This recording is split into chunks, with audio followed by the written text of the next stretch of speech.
So 1a, find the slope, distance, and midpoints. What's our formula for slope?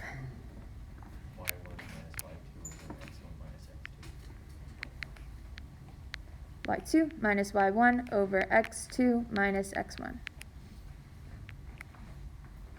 So I always like to label my points. I have x1, y1, x2, y2, and then just plug them into your formula. So make sure you know what the slope, the distance, and the midpoint formula are for your quiz tomorrow. So 6 minus 0 over negative 3 minus 1. This gives me 6 over negative 3. What is 6? Oh, negative 4.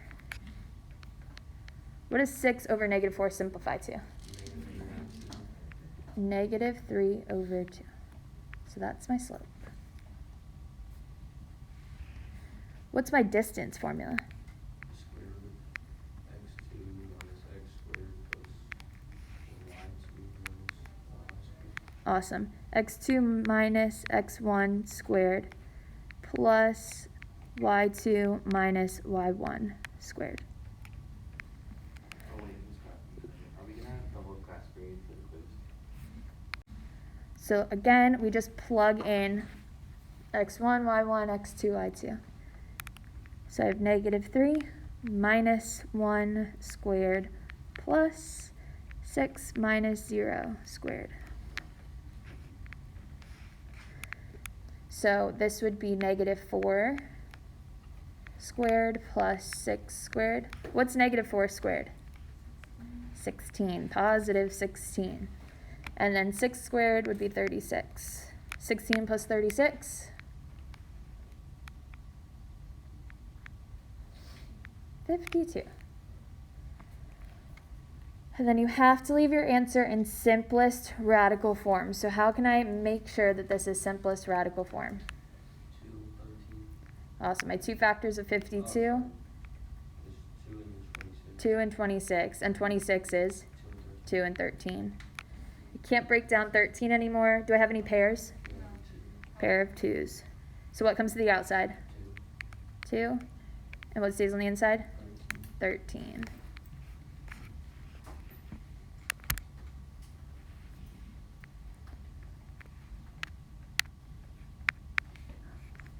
And then the last thing I need to find is my midpoint. So that I just take the average of my x's and the average of my y's. So for midpoint, I add the x's together, divide by 2, so negative 3 plus 1 divided by 2. And add the y's together, divide by 2. 6 plus 0 over 2. Negative 3 plus 1 is what? Negative 2. And negative 2 divided by 2? Negative 1. 6 plus 0 is 6. 6 divided by 2? 3. All right, let's do B. So it always helps here to put it in slope-intercept form. That way we can clearly see what the slope is and clearly see what our y-intercept is. So what do I need to do here to put this in slope-intercept form? Add 4. X to both sides. So y is going to be equal to 4x plus 6. What's my slope? 4. And what's my y-intercept? 6. So my graph crosses the y-axis at 0, 6.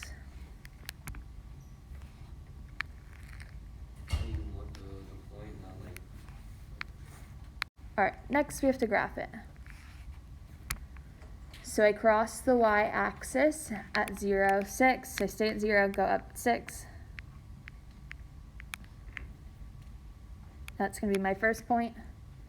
And my slope is 4. So I could just count rise over run. I'm going to go up 4 and to the right 1. And then once you have 2 points, just connect the dots.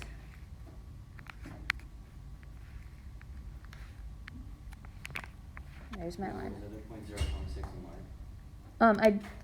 My slope was 4, so I did rise over run. Okay. So 4 is 4 over 1. So rise, run.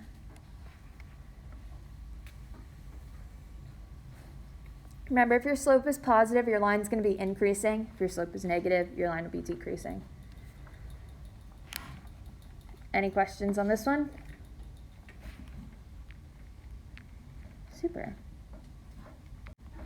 All right, for number 3, I want to do B with you guys. So determine if the lines are parallel, perpendicular, or neither. What do I need to do if I'm given 2 points to determine if my lines are parallel, perpendicular, or neither? Find the slope. So my slope is going to be y2 minus y1, so negative 7 minus negative 16 over x2 minus x1, 0 minus 1. So if I'm subtracting a negative, this becomes a plus. So what's negative 7 plus 16? 9. So 9 over negative 1, which would just be negative 9. So that's my slope of the first line. Do the same thing, find the slope of the second. y2 minus y1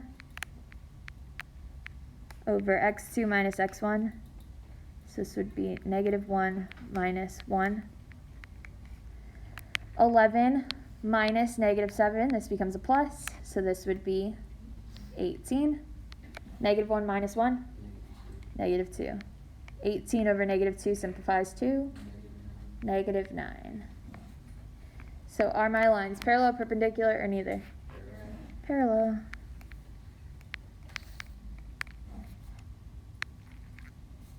Yes. Okay, so should we stop there? All right, so we know parallel is if they're the same slope. 2 lines that are perpendicular would have what? Opposite reciprocals. Opposite reciprocals, and neither would just be neither the same nor opposite reciprocals. Do you guys have any questions from the first page? If it was 9 and negative 9, would that be? All right, let's do number 4. I want to do B with you guys. So write the equation of the line in slope-intercept form. Parallel to 2y plus 6x is equal to 4, and through the point 4, 2. What slope-intercept form?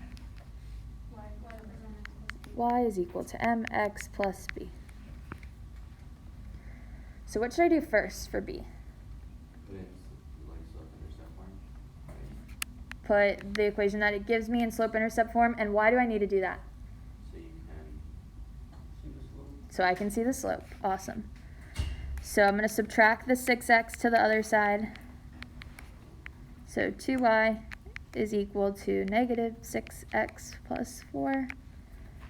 What should I do next? Divide the 2 by everything. So y is equal to negative 3x plus 2. What's my slope here? Negative 3. So if the new line that I'm talking about is parallel to this, what's the slope of my new line? Negative 3. Same thing here. If it said that it was perpendicular, what would my slope be? Positive 1/3. Awesome. All right, so now that I have the slope, what should I do next? Find the y-intercept. How could I do that? It's not 2 because this is 4, 2. So my graph, I would have to go to the right 4 and up 2. So that's not where it crosses the y-axis. No, I'm talking about like, well, in the equation. But this equation just tells us the slope, but we're trying to find the intercept of the new line. So it's a different line that's parallel to the one that it gives us. I can put it in point slope form. Perfect. So I have y minus y1, so I'm going to use this point here. So y minus 2 is equal to the slope times x minus x1. So if I just have a point and the slope, which is what it gave me here, the point and a slope, I'm going to use point slope form, which is y minus y1 is equal to m times x minus x1. Now I have an equation, but it's not slope-intercept form. What do I need to do to get this into slope-intercept form? Distribute. Y minus 2 is equal to negative 3x. Negative 3 times negative 4 would be positive 12. What should I do next? Add the 2 and then add the 2. So y is equal to negative 3x plus 14.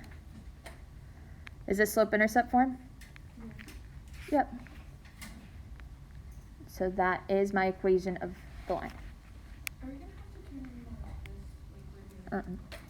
Nope, the review is just for you guys. It's not homework or anything. All right, next.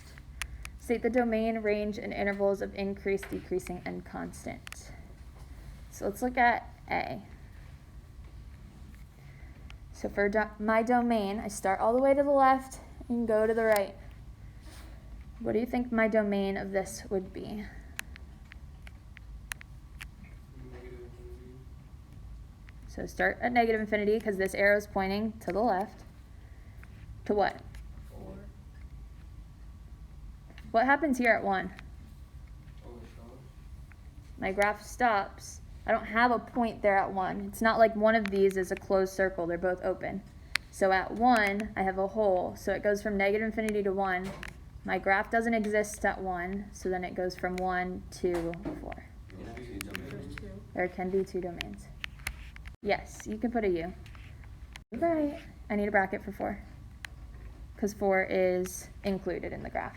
It's a closed circle, so I need a bracket. I'm still a little confused on how you got the second, coordinate. So I start from the left. My graph is going all the way to the left, so negative infinity. My graph stops at 1 here. So I have to put a parentheses at 1 because my graph, the domain doesn't exist at 1. Because I have a hole here and a hole here. So there's no value for 1. And then it keeps going. So the second one starts at 1 with a parentheses because it's an open circle. And then it stops at 4 with a bracket because it's a closed circle. Oh, so that line is a continuation of the growth. Yes. Oh. All right, let's state our range. What's our smallest value that this graph has? Negative 1. -1. Do I have a bracket or parentheses? Bracket, so -1. What's our largest value that this graph has? Infinity, so -1 to infinity.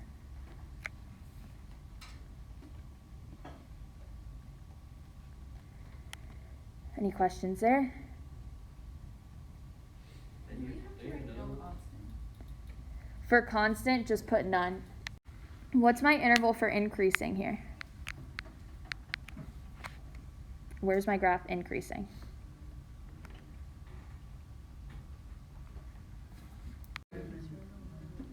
Awesome. 0 to 1 and 1 to 4.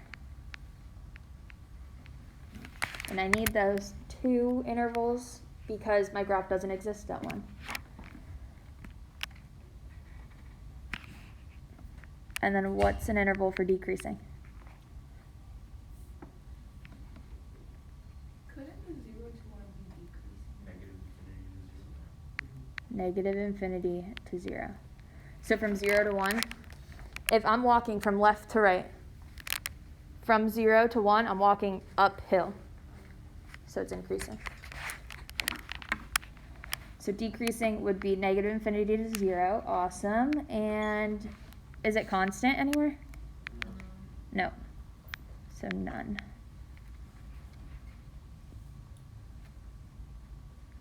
Any questions here?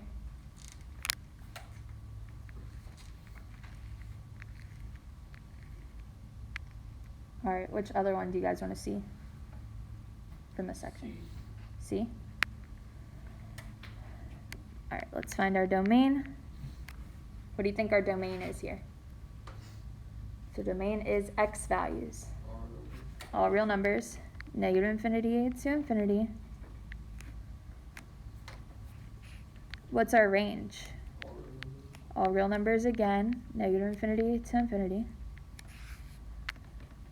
Where are we increasing? Infinity to 6, Negative like infinity 6.5-ish. to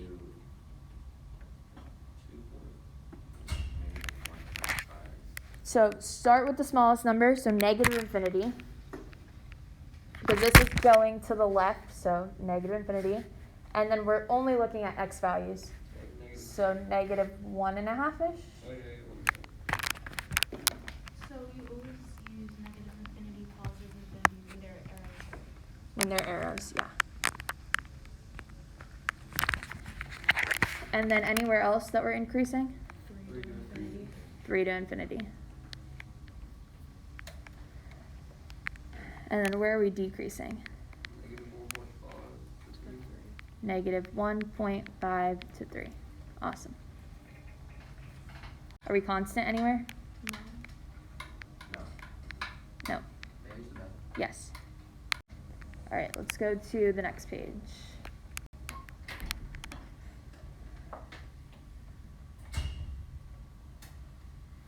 Let's do B.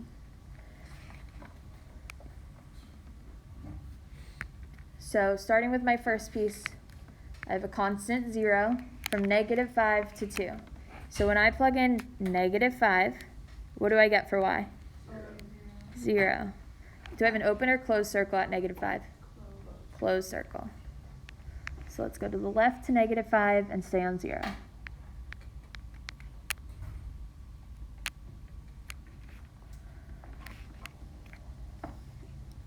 What should I plug in next?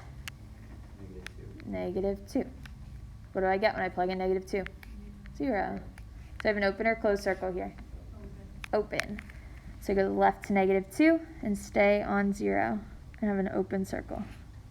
Just connect these two dots.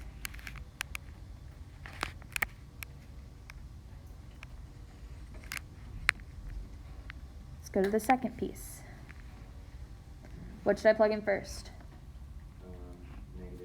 -2. So I have -2 squared plus 4.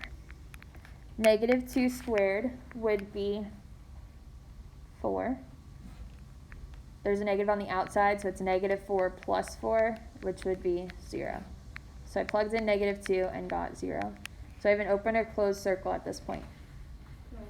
Closed. So I'm going to go to the left to -2, stay on 0, and I have a closed circle. What else should I plug in here? 1. Wait, how is it? Isn't it like 8 because the negative and the negative makes the 2 positive and you square it? So you square it first. Oh, you square it first? Yep. PEMDAS. Exponent. So next I'm plugging in 1. So I have -1 squared plus 4, which would be 3. Awesome. So I plugged in 1 and got 3. Do I have an open or closed circle at this point? Closed circle. So I go to the right 1 and up 3. What type of line do I have in the second piece? What type of graph? It's like closed, there's no arrow. There's no arrow, but what do I know it's a parabola? Since it's x squared, it's a parabola. So it's not going to be a straight line connecting these 2 points. What should I do? Like a curve. Plug in another point to see what the curve's going to do. So what point should I plug in between -2 and 1? -1 or 0. I'll plug in 0. 0 is like the easiest to do math with, so -0 squared plus 4 would be 4. So when I plug in 0, I get 4. So I stay on 0, go up to 4. That kind of gives me enough direction to see that my graph is going to go like this. Without an arrow? Without an arrow. Because it stops, it's only from -2 to 0. So it doesn't keep going. So there's no arrow here. What about the first line? You just keep going. It stops because it's only from -5 to -2.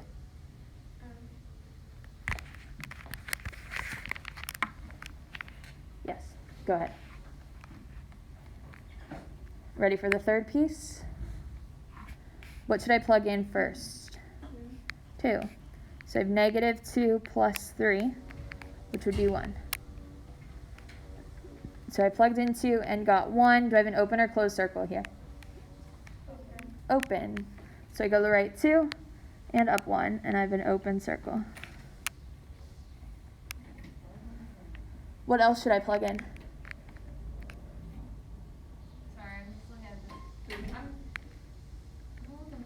anything greater than 2. So I'm going to say -3 plus 3, which is 0. So I plugged in 3 and got 0. So I'm going to go to the right 3, stay on 0. What type of graph am I going to have here? What shape? Linear. Linear. So do I need to plug in more points? No. No, I can just connect my 2 dots with a straight line. How do I know that it's an arrow for this one? It doesn't have an upper boundary here. X is anything greater than 2, so I know I'm going to have an arrow.